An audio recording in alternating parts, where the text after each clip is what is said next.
ఎవరైతే మనస్ఫూర్తిగా సచేతన 29వ అధ్యాయంలో భజన సమావేశం చెప్తారు బాబా గారు.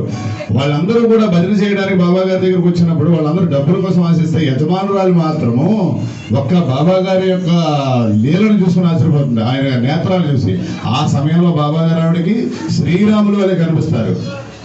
ఆవిడికి బాబా గారు శ్రీరాములు అని కనిపిస్తారు. అంటే మిగతా వాళ్ళందరూ డబ్బుల కోసమో ఆ బాబా గారు ఇచ్చే దక్షిణ కోసమో పాటలు పడితే ఆవిడొక్కతి మాత్రమే బాబా గారిని శ్రీరాముడిని చూసుకుంటుంది అనమాట. అట్లాగా ప్రతి ఒక్కరూ కూడా జెండాోత్సవం, మన శ్రీరామనవమి షిరిడి వెళ్తున్నాం, రామ జన్మోత్సవం జరుగుతుంది అక్కడ.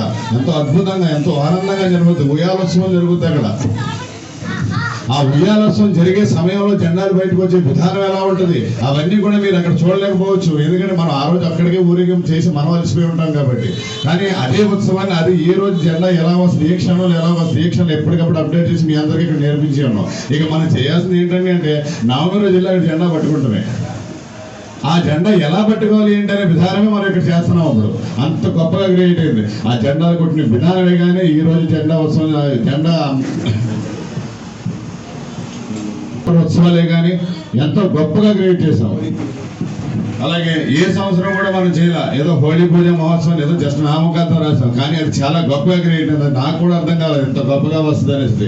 అలాగే సత్యత్తులు అన్నా చింతనేకర్ ఒక ఆయన ఉంటాడు. ఆయన ఏమంటే నారదములని అన్ని మోసుకెళ్తా ఉంటాడు అందరి దగ్గరికి కూడా.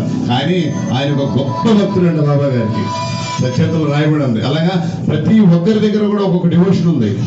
దాన్ని అంతటిని ఈరోజు బయట పెట్టే క్షమం 2:45 మీలో ఎంత డివోషన్ ఉంది, మీలో ఎంత ఓపిక ఉంది, ఇక్కడ ఇప్పుడే తేలిపోతాను అనమాట. బాబా గారి దగ్గర మీకు ఎంత ఊపు ఉంది అనేది.